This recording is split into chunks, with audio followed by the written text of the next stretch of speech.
Hey the YouTube, is your boy Lip It Out here with another Nexpo reaction. Today we got the darkest audio on the internet. Let's get right into it, shall we? Hit it. We did that Nexpo reaction. Let's go.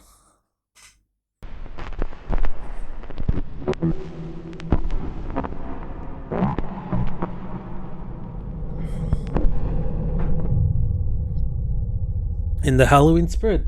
Let's go. Man's remembered his YouTube channel password 100%. Come on.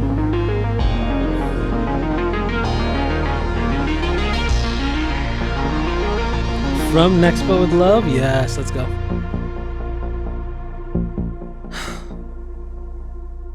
Let's go.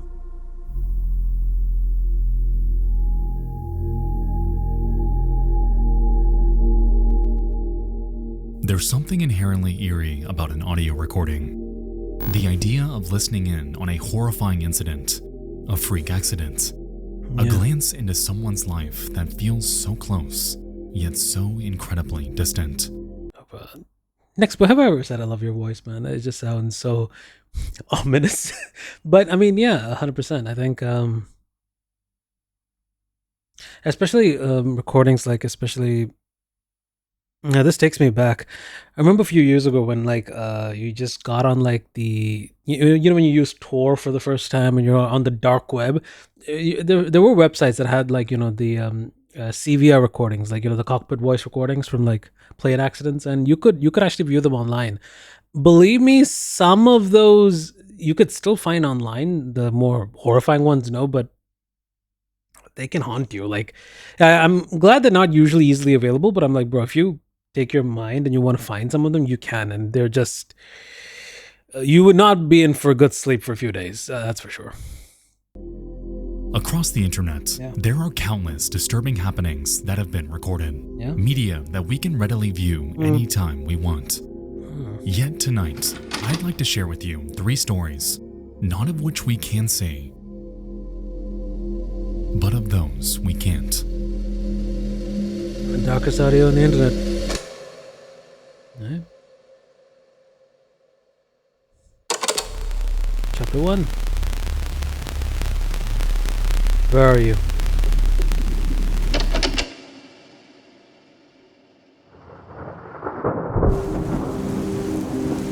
I apologize, but can I just say the sound stage, just everything that just makes you so immersed in these videos?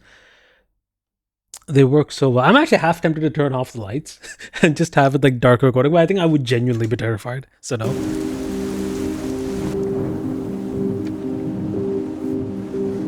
It's a stormy night. August 24th, 2019. A woman named Deborah Stevens is out delivering newspapers before the world begins to wake. It's loud and intensely dangerous. As she's driving, her car suddenly begins to hydroplane.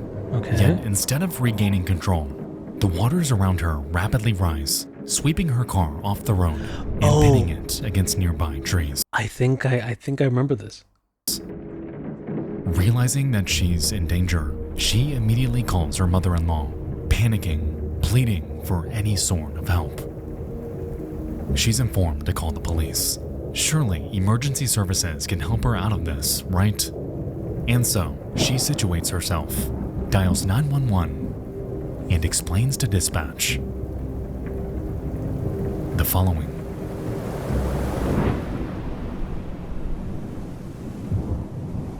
Is the recording?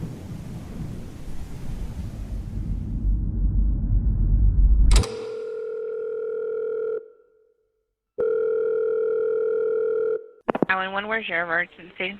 I have an emergency, a severe emergency. I'm in a flooding. My car veered off the road while I was doing my newspapers, and I'm flooded over here on the end of Kincaid, and it's all the way up to my windows, and I can't get out, and I'm scared to death, ma'am. Can you please help me really bad? I need you to calm down. I need you to tell me where you are. I don't know, ma'am. I'm on the end of Kincaid down here by these apartments. There's some apartments on Kincaid. I don't know what they're called. What color is your vehicle? Avenue. On the other side of Kincaid, at the very end of Kincaid Street, there's some apartments, and do you have a dark blue car, is what I'm asking you? What color is your vehicle? Yeah, dark. It's gray SUV, lady, and the water's all the way up to my windows. Okay, hold on for me. Don't hang up.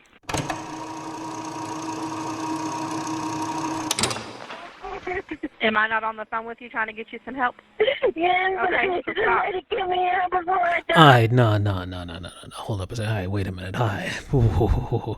Whoever's on the other end for being that emergency responder, I understand they got some calls. I don't know what their state of mind is. I get that there's some calls, like, prank calling and stuff, all that. I get it. But when you think there's a severe, real emergency, you don't talk to people like that, bro. Because when people are hyperventilating, you want to calm them down. Hey, I'm sorry. You're not going to die. I don't know why you're freaking out. It's okay. I know the water level is high. I understand that. But you're freaking out doing nothing but losing your oxygen up in there. So just calm down. But are they not going to come get me? You said what? I'm sorry? When are they going to be here? As soon as they get there. Well, how long is that going to be before I die? Yeah, I know. As Deborah pleads for her life, it starts to become evident that the operator, a woman named Donna Renault, is becoming a bit annoyed with her demeanor. As we know, this is the absolute worst time, the worst line of work even, to let emotion cloud your judgment. Yeah. Deborah needs help. So where in the world is it?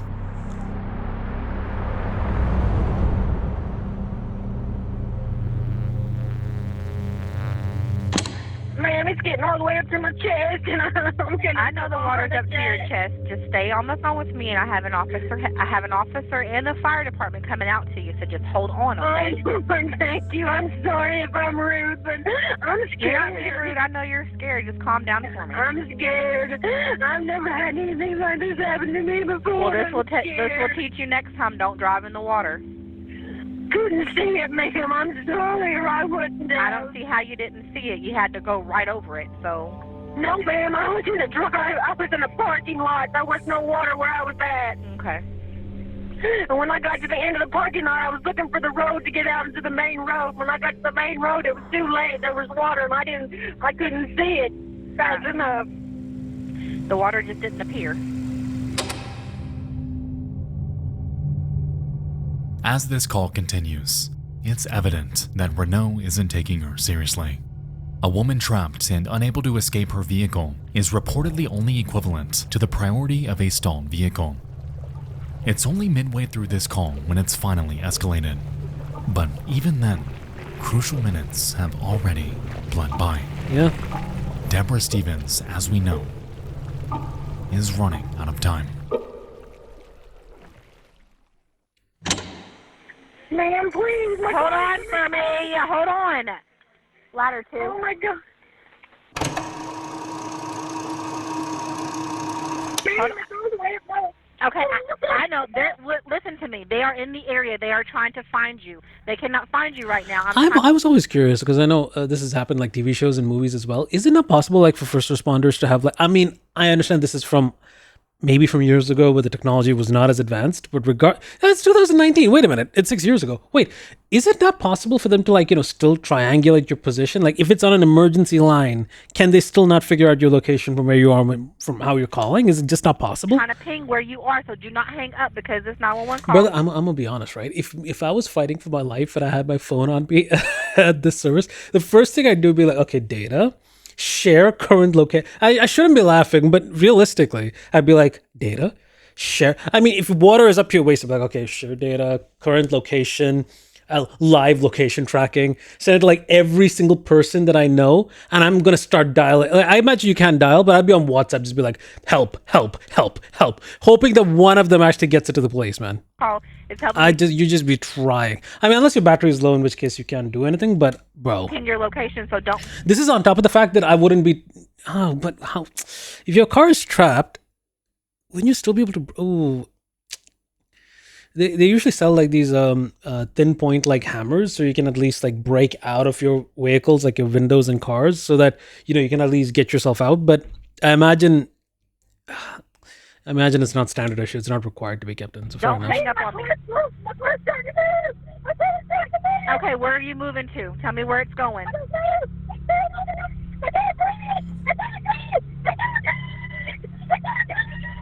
Okay, tell me where you are.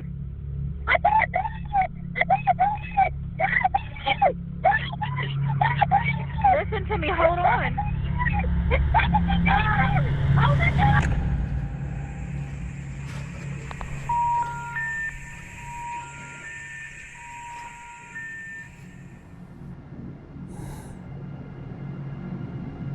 Deborah Stevens, following this call, wouldn't make it out alive.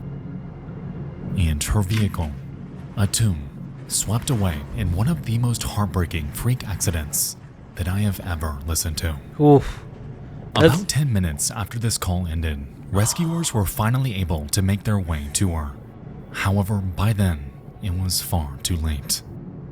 As it turned out, she had drowned inside, and a mother, a daughter, a friend who was simply out delivering newspapers to the public had undeservingly lost her life.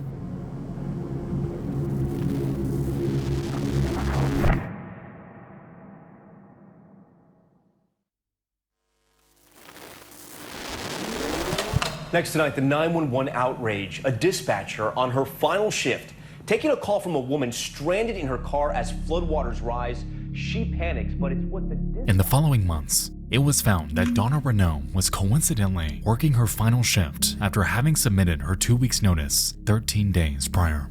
That's why. To call it like it is, she displayed a remarkable lack of compassion towards someone in such a dire situation, lack of empathy. constantly scolding and belittling Deborah in the final moments of her life. Never once did she render any sort of legitimate advice to keep her from panicking. A massive mistake, especially considering that she was dying. The backside of these apartments over here, where these people are at, they can all see me. They're all standing out there watching. Miss Debbie, you're gonna have to shut up, okay? I need you to listen. Listen. Wait, no, hold up a second. Wait a minute. They're watching. These apartments over here, where these people are at, they can all see me. They're all standing out there watching. Wait, hold up a second. I'm sorry. Did she say people are? I don't know if she's saying people are seeing her currently, but if people can see her, bro, I mean, hey, that's crazy. Miss Debbie, you're gonna have to shut up, okay? I'm not having that, bro. That is bro. I don't care. Nah, there is no circumstance where that's acceptable, bro. Nah. I need you to listen. Listen to me.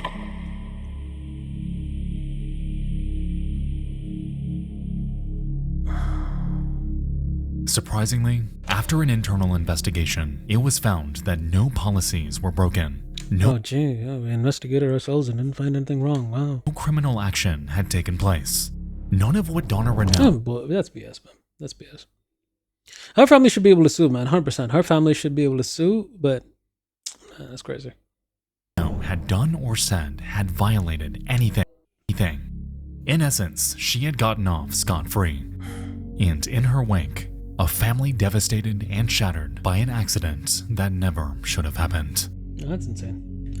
Well, what surprises me is I'm surprised that floodwaters are allowed to get in, and they didn't have guardrails or anything so that the cars aren't swept aside. I mean, there has to be some there should be some improvements made to that road network, man, to prevent it from happening again. Much like with Loretta Pickard, the Deborah Stevens tragedy is equal parts heartbreaking and frustrating. Yeah. Both were, even if in part, victims of external circumstance.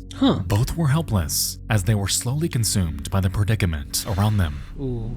Both of them should still be here today. Yet they aren't.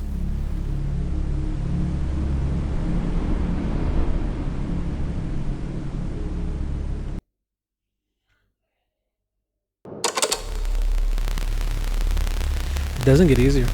And fires are even more terrifying. There is, I think one day I'll tell the story of my parents were in a building fire. They managed to get out, but there's a whole story I have for that. I think I might make a series like story time, but just basically telling like old stories. But I think, oh man, the series of circumstances that led to that particular incident were like, it's not that thing of like you don't think there's divine intervention in some places, but in that circumstance, I was like a lot of factors added up. I think they're still here today because of that. I'm glad they are.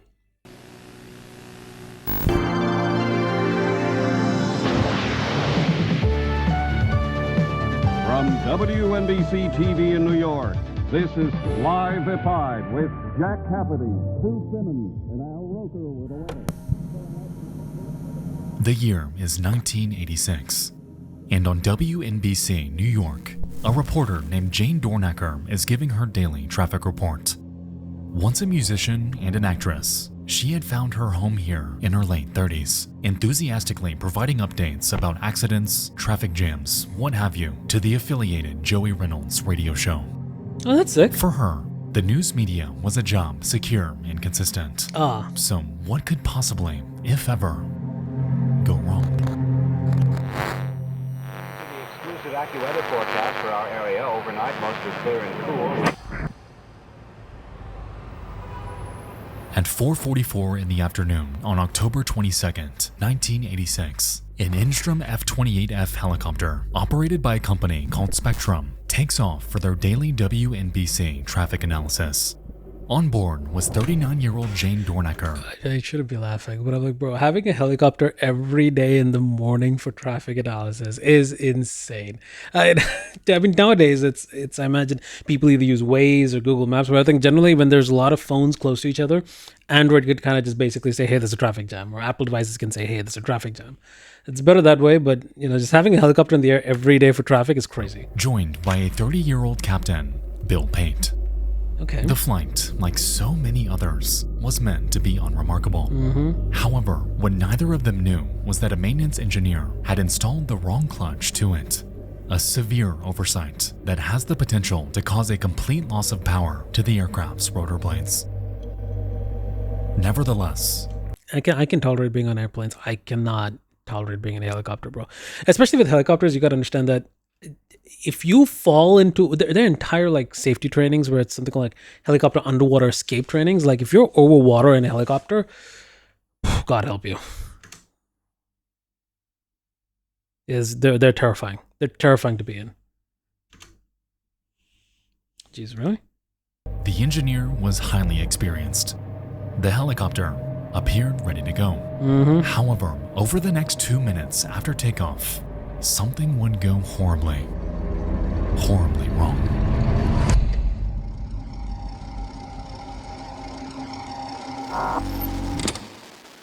Okay, here's Jane Dornacker now on the helicopter. Thank you very much, Joey. There was indeed an accident southbound on the Major Deegan at the Moshulu Parkway, an accident, a serious accident involving a tractor-trailer and a car. It has been pushed off to the shoulder, but now watch out there now, because another flatbed truck is going to have to come to clear it, so yield right of way. Northbound on the... I understand this is going to be extremely horrifying in a minute or so, but that's still crazy that they basically had like live reporting onto the radio. Yeah, this is live happening right now from a helicopter chopper. That must be cool, though. The BQE, we spotted that disabled vehicle in the right-hand lane Oh, before this is they not crossed gonna the end well. Kiosko, not causing much of a backup, but further northbound there on the BQE, traffic is very heavy past the Kiosko all the way over to the LIE. The outbound Holland Tunnel, extra heavy for you right now. Earlier there was a car fire at Hudson and Canal Street. It has been cleared about heading to New Jersey. The outbound Lincoln Tunnel looks a lot better for you in New Jersey. Get the water! Get the water! Get the water!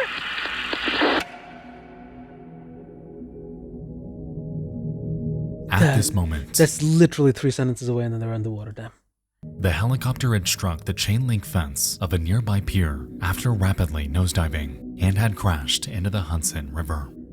And stunned and completely confused, Joey Reynolds continues in hopes of quelling panic. Wait, what? Okay, we're going to play some music here, I think. Find out what's going on with the helicopter. Something happened there. It's 4:45, 16 till 5 on WNBC on the Joey Reynolds Show. We're taking an helicopter report from Jane Dornacker. Let's check in, see how they're doing there. And then we'll come right back at you. Nothing happened with Jane. We had a helicopter report from the helicopter. Of course, you know, once before we had this happen. A few months ago, she went down in the drink. Yeah. Not she. I mean, she has a pilot. But this time she said, hit the water, something like that. So we're going to find out what's going on there. So stay tuned. We hope nothing. The thing is, the thing with helicopters and like, you know, I don't know if this, I think more likely they'll be strapped in, but the thing is, if you're in a helicopter that rapidly, apart from the fact, if you survive the impact, even then, you need, the best case scenario is kind of just getting pulled out, or at least just having yourself thrown out of the helicopter so that you're in open water. You're like, okay, you can stay on the surface. Apart from hypothermia and all those other aspects, you should be okay. But if you're in a helicopter you're disoriented, you hit the water surface, you're going below, the helicopter's tumbling and rotating. The number one reason why people aren't able to just remove themselves is they can't get to, like, unbuckling themselves. At the same time, trying to get yourself out of the helicopter is not as easy as it sounds when you're going that deep underwater. On top of the fact that your air is knocked out of you. So drowning is just as, Say a little prayer. Hope nothing's wrong. That's really Yeah, that's terrifying. It was all over in 3 sentences or less. Barely any time.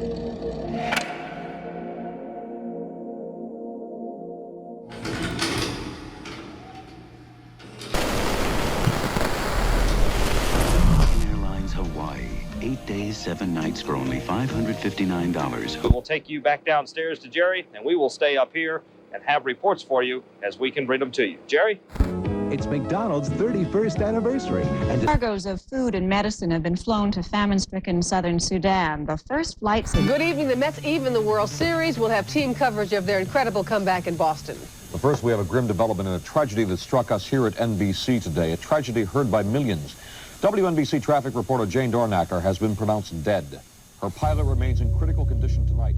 Their helicopter crashed. For 15 minutes, the aircraft sat submerged in 20 feet of water, and the occupants inside, helpless as they struggled to comprehend the reality that they found themselves thrown Yeah, in. and look at the damage of that structure, bro. The amount of impact force needed. Jesus. Through no fault of their own, the aircraft's sprag clutch had failed, causing the rotor blades to completely seize up and leaving them with no other option but to plunge downward, down to the depths below.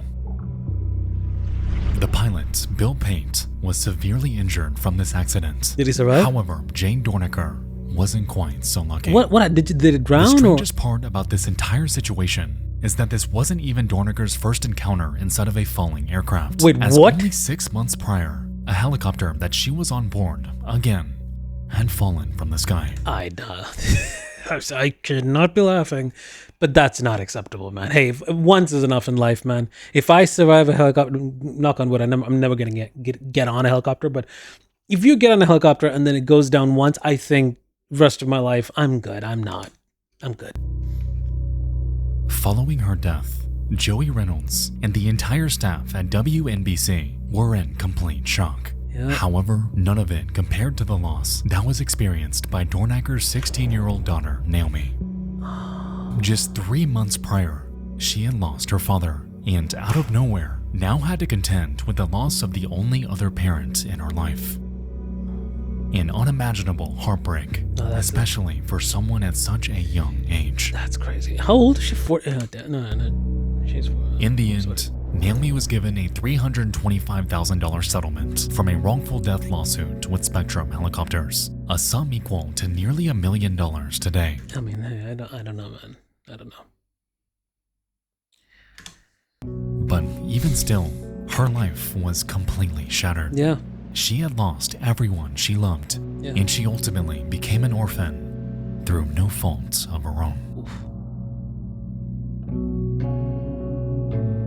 This incident all around is one of the most heartbreaking cases that I have ever researched, and I can't even begin to imagine the horror that Jane felt in her final moments. There's nothing you can do as well. All it took was one single maintenance mistake to flip an entire family's life upside down. Yeah. And I truly hope that today, Naomi is at least doing okay. Yeah, same.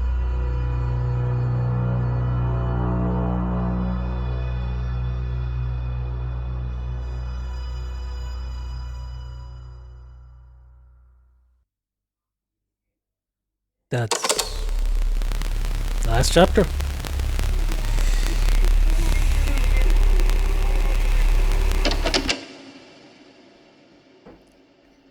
It's June 2016. This is me in college time. What the hell's going on here? The world is ensnared in politics. Yeah. Harambe takes over the internet. Okay. And over on YouTube, a user named Sir Daniel Fortesque uploads a video depicting a strange, eerie radio broadcast. My name is Cody E. I'm a swing shift security guard at a bank management building located in Utah. Inside the security office is an old AM/FM radio that belongs to my supervisor who listens to talk shows during his daytime shift. On June 16, 2016, I was killing time. And before I got off work, and then something. His recording is only a minute and a half in length. However, in the description, he provides us with some context.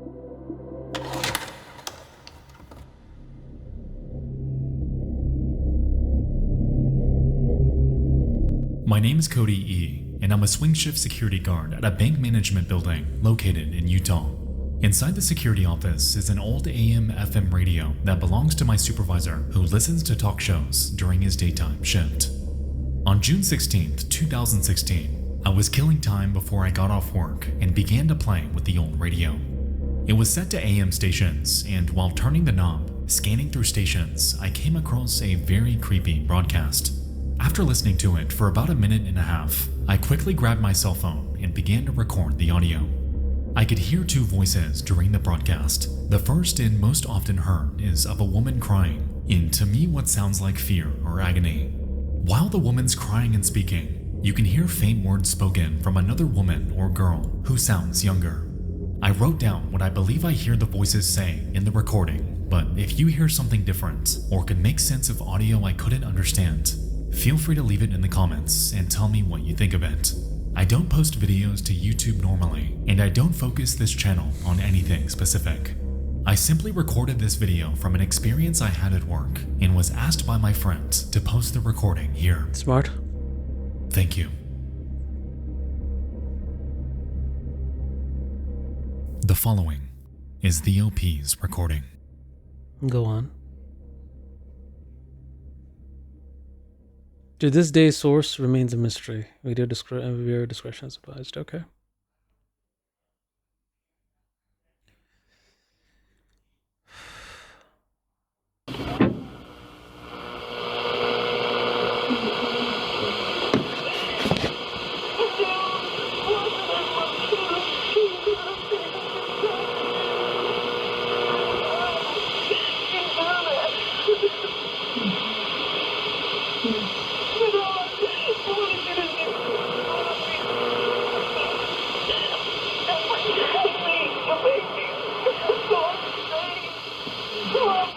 Full scale.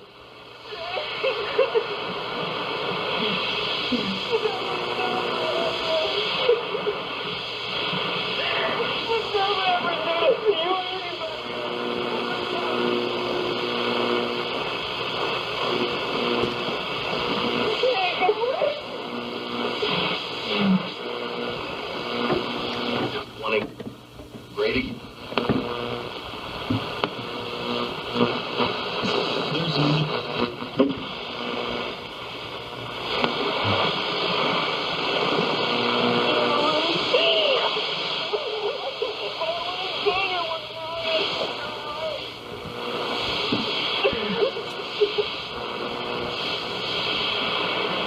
Hardness of heart.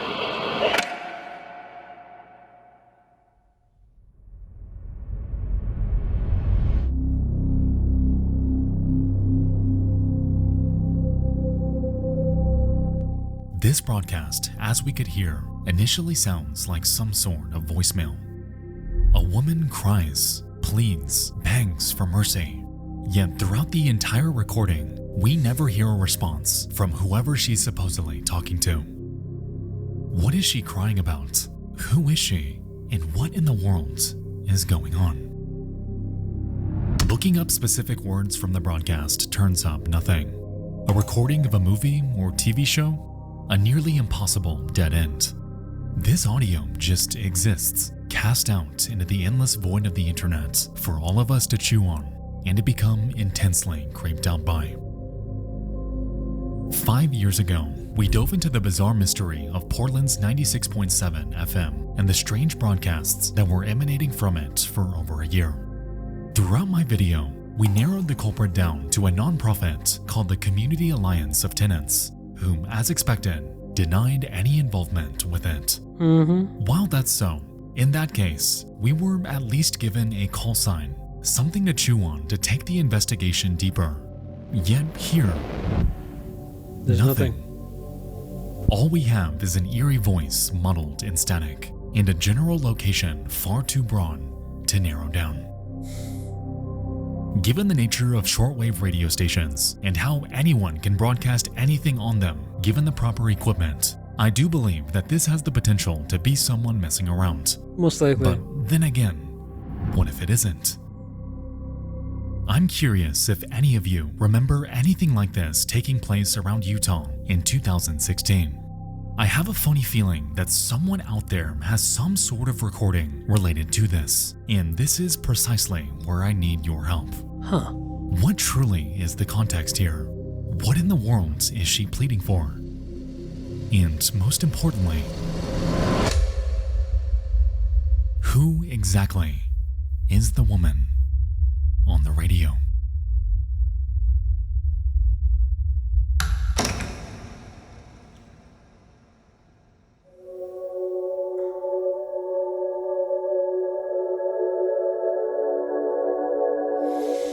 Audio. A medium so intimate, so familiar, so intensely unsettling. Yeah. A frontier where we as onlookers can allow our minds to wander, filling in the gaps of lost information with always the worst case scenario. Tonight, you and I dove into 3 cases of the darkest audio on the internet.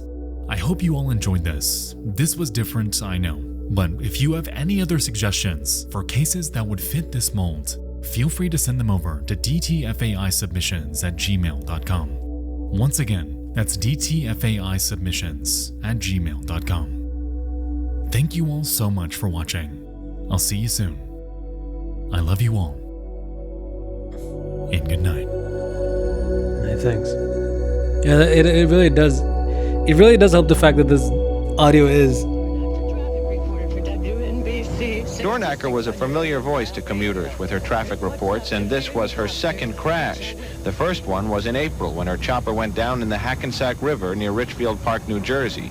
Tonight at St. Vincent's Hospital, concerned colleagues of Dornacker showed up to learn what they could. Everyone at WNBC is shocked and very saddened.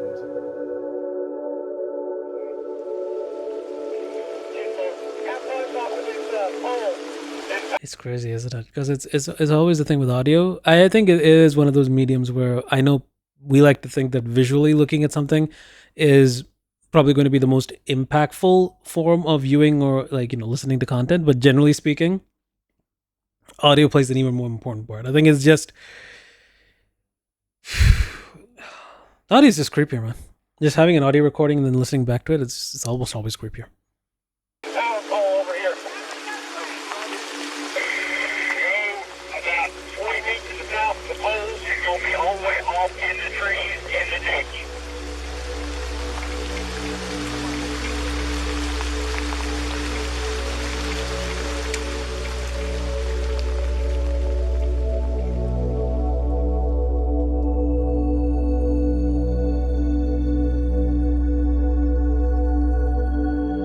You gotta give it to him, man.